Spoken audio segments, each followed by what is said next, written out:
Boas-vindas! Hoje a gente vai mergulhar num material que, olha, toca num ponto-chave de como a inteligência artificial está evoluindo. Se antes, né, a grande questão era como eu pergunto a coisa certa para IA, aquela engenharia de prompts, agora o jogo está mudando um pouco. O foco está se expandindo, sabe? Para como gerenciar todo o universo de informações que a IA usa para funcionar. A gente tem aqui um artigo bem interessante da Anthropic, saiu em setembro de 2025, chama Effective Context Engineering for AI Agents. A tese central deles é que o contexto, que é basicamente toda a informação que um modelo de linguagem tem ali disponível a qualquer momento, é um recurso super vital, só que limitado. Pensa tipo na memória de trabalho da IA, né? Ou talvez como um palco onde ela atua. O tamanho e a organização desse palco define o que ela consegue fazer. Então a nossa análise hoje é para desvendar essa ideia de engenharia de contexto. Por que isso está ficando tão crítico? Principalmente agora que a gente está construindo agentes de IA mais sofisticados, né?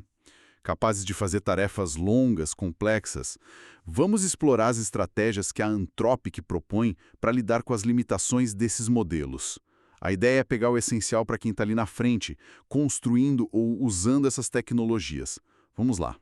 Para começar, o artigo bate muito na tecla de que, por mais poderosos que sejam esses modelos de linguagem atuais, eles operam com um orçamento de atenção limitado.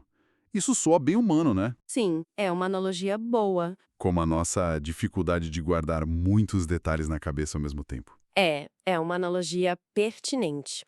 O artigo usa um termo context rot, que a gente poderia traduzir talvez como degradação ou até apodrecimento do contexto. A observação-chave é que, conforme a janela de contexto vai enchendo com mais informação, mais tokens. E só para a gente alinhar aqui, quando a gente fala token, a gente está pensando naqueles pedacinhos de palavra ou caracteres que o modelo processa, certo? A unidade básica de informação para ele. Isso, exatamente. Conforme mais desses tokens entram na janela, a habilidade do modelo de localizar e usar informações específicas que já estão lá dentro começa a diminuir.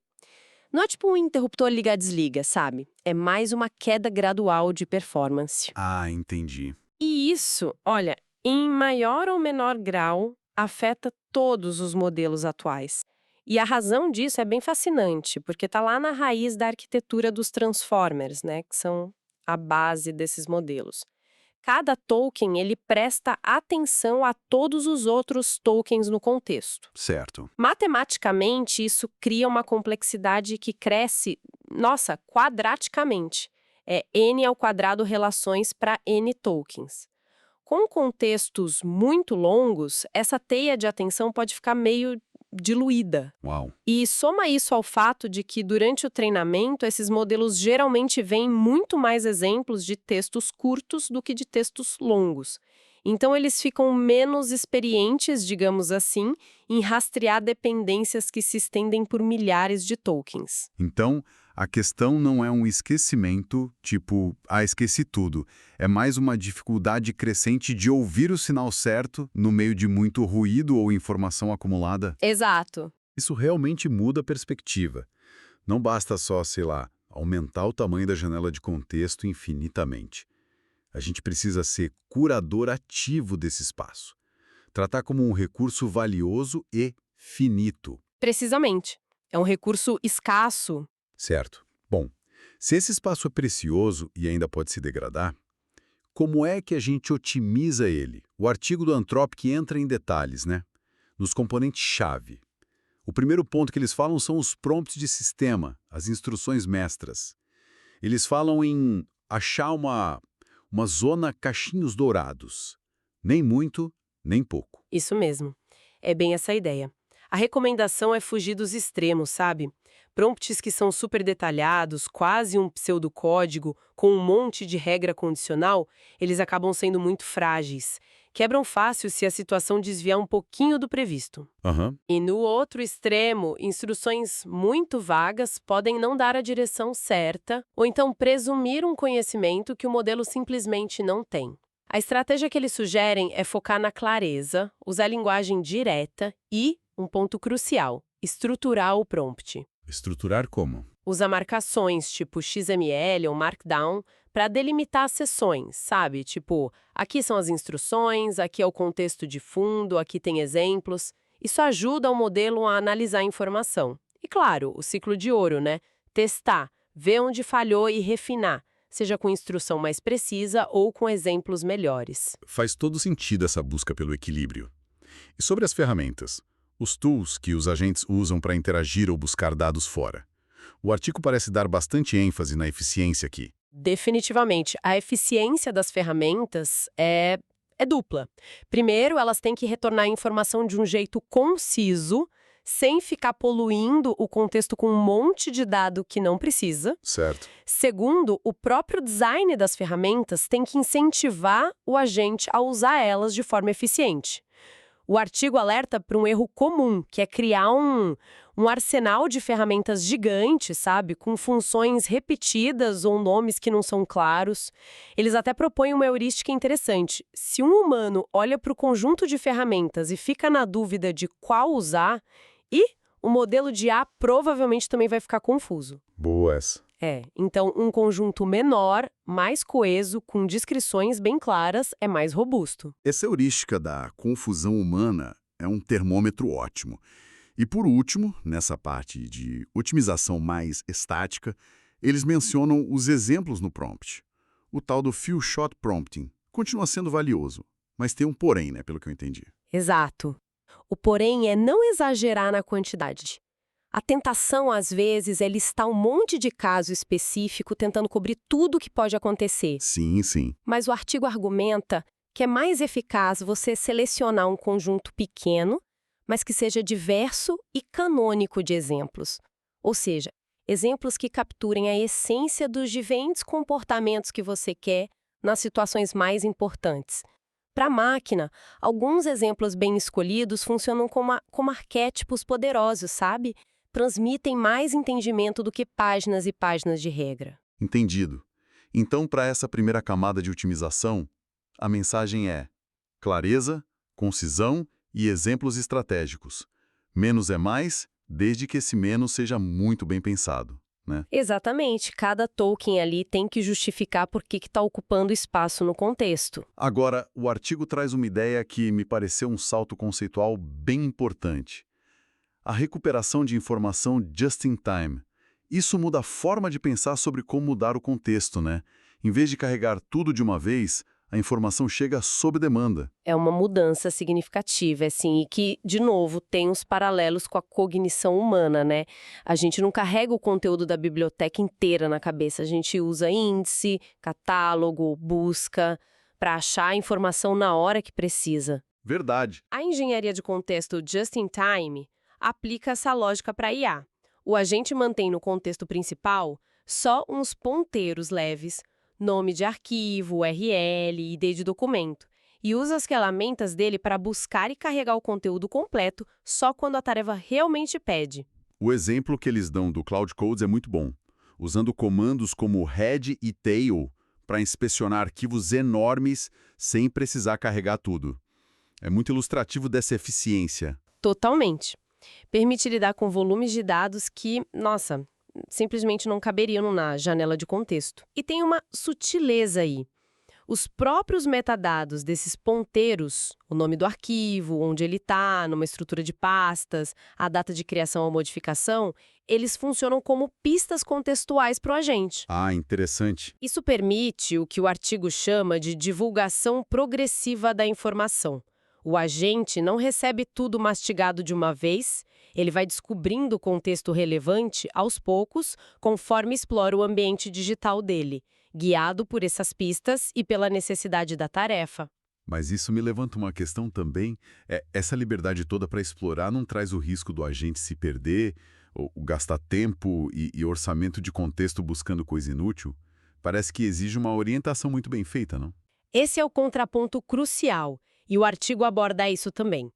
Essa autonomia da recuperação just in time, ela precisa ser balanceada com boas heurísticas, com ferramentas adequadas. O agente precisa de um mapa inicial ou de estratégias para explorar de forma eficiente. Certo. Por isso, eles sugerem que, muitas vezes, uma abordagem híbrida pode ser a melhor. dar um contexto inicial essencial e permitir que o agente busque o resto quando precisar.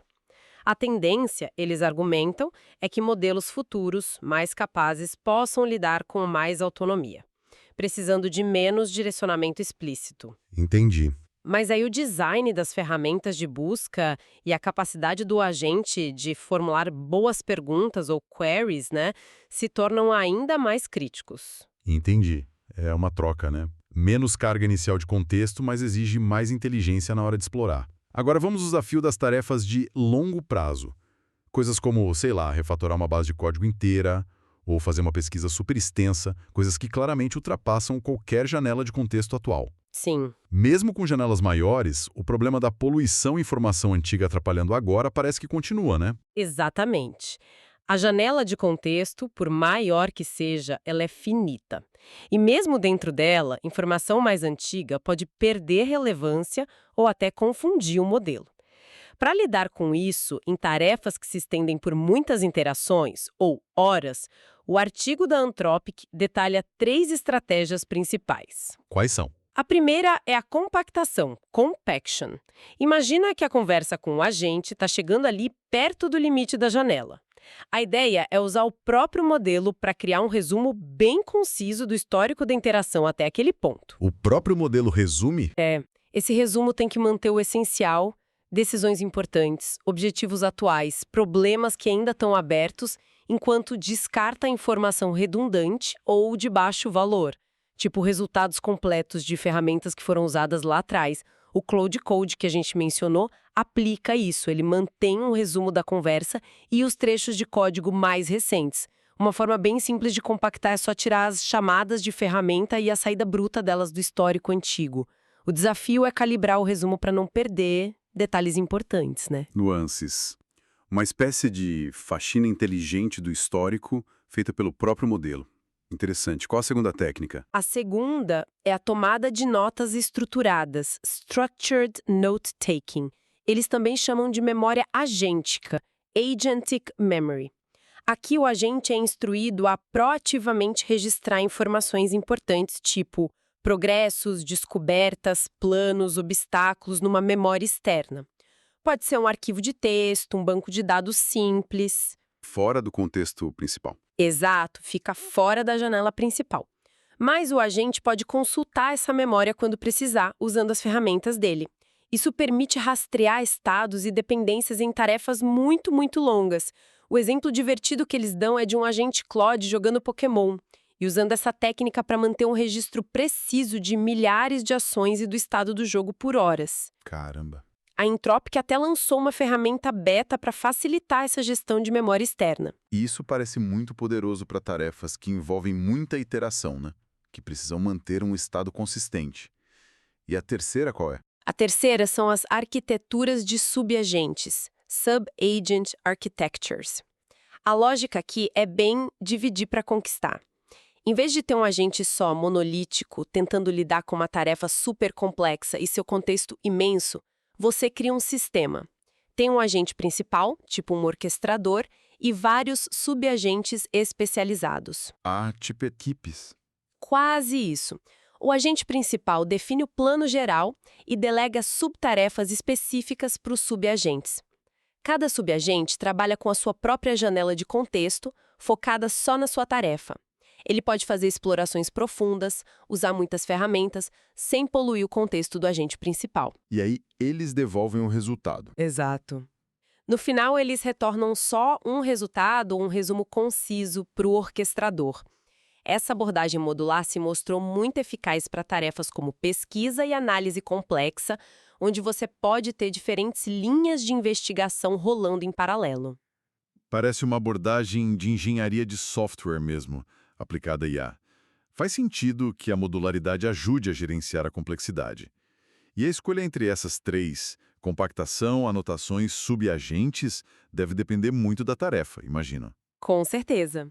Compactação para conversas mais fluidas. Anotações para projetos com estado, com etapas. Isso. E subagentes para exploração mais paralela, mais complexa. Exatamente, não tem uma bala de prata. A escolha da estratégia de gerenciamento de contexto de longo prazo tem que ser adaptada ao problema. Compactação é boa para manter a continuidade em diálogos, anotações são ótimas para desenvolvimento iterativo ou tarefas que exigem lembrar detalhes específicos ao longo do tempo. E os subagentes brilham em problemas que dá para decompor e onde a exploração profunda e focada é necessária. Uau! Isso realmente amplia a noção de engenharia de prompts para algo muito mais arquitetural, né? Então, sintetizando tudo isso, a grande mensagem parece ser que a engenharia de contexto é menos sobre encher a IA com informação e mais sobre orquestrar um fluxo inteligente de dados relevantes para a atenção limitada dela. É uma curadoria ativa, dinâmica. Precisamente. O princípio que une todas essas técnicas é a busca pelo menor conjunto possível de tokens que carregue o maior sinal de relevância para a tarefa em questão a cada momento. É minimizar o ruído, maximizar a informação útil.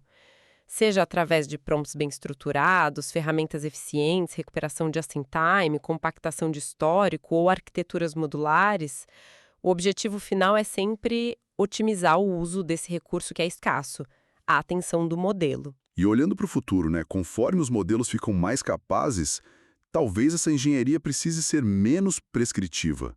Talvez dê para dar mais autonomia para a gente, mas essa consciência de que o contexto é finito e valioso, isso parece ser um pilar fundamental para a gente construir sistemas de IA que sejam não só potentes, mas também confiáveis, eficientes e, quem sabe, até mais compreensíveis no jeito que funcionam. Exato. Isso nos deixa com uma reflexão interessante, né? Para pensar se essa limitação de atenção, de foco contextual, é tão central para o desempenho da IA, como é que isso pode moldar não só o design dos agentes, mas também a nossa própria interação com eles? Boa pergunta. Será que o caminho para uma IA mais avançada, mais útil, passa não só por janelas de contexto cada vez maiores ou mais dados brutos, mas fundamentalmente por a gente desenvolver melhores estratégias, tanto nossas quanto dos próprios agentes, para apresentar e processar a informação de um jeito mais focado, mais relevante, respeitando essa natureza que é intrinsecamente limitada da atenção computacional?